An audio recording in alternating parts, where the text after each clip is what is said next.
Josephus was a Jew born in Jerusalem just 4 years after Jesus supposedly rose from the dead, but he didn't write a single word about Jesus or Christianity. Well, my favorite skeptic is back, and as you heard, he's reporting that Jesus is fake because Josephus was born after Jesus supposedly rose, and he didn't write a single word about Jesus or Christianity.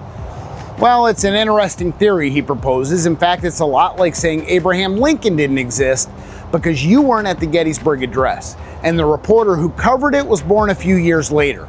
So let's go ahead and clear this up. Josephus was a Jewish historian, and he was born in 37 AD.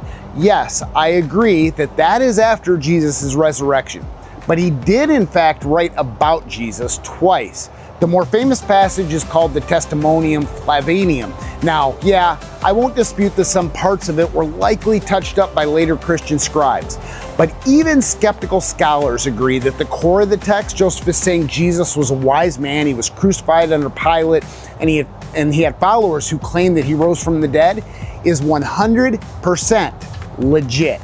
Joseph wasn't a fanboy. He wasn't sitting in a house church taking communion. He was a Jewish Roman citizen who had every reason to ignore or mock the early Christians.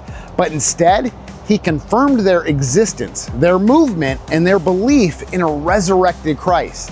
And if that's not enough, how about Tacitus, Roman historian? He wrote in Annals 1544 that Christus was executed by Pontius Pilate, and the pernicious superstition broke out again. He wasn't endorsing it, he was reporting it, and it lines up exactly with Scripture.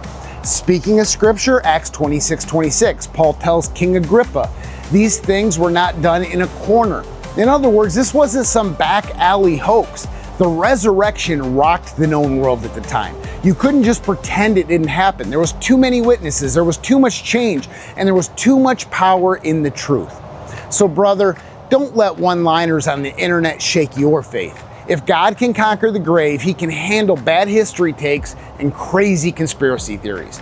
The challenge for you today, don't just scroll past the mockery. Study deeper, ask better questions, read the word, seek the truth, and live like Christ is alive, because guess what? He is. As always, until next time, live faith-fueled and battle-ready.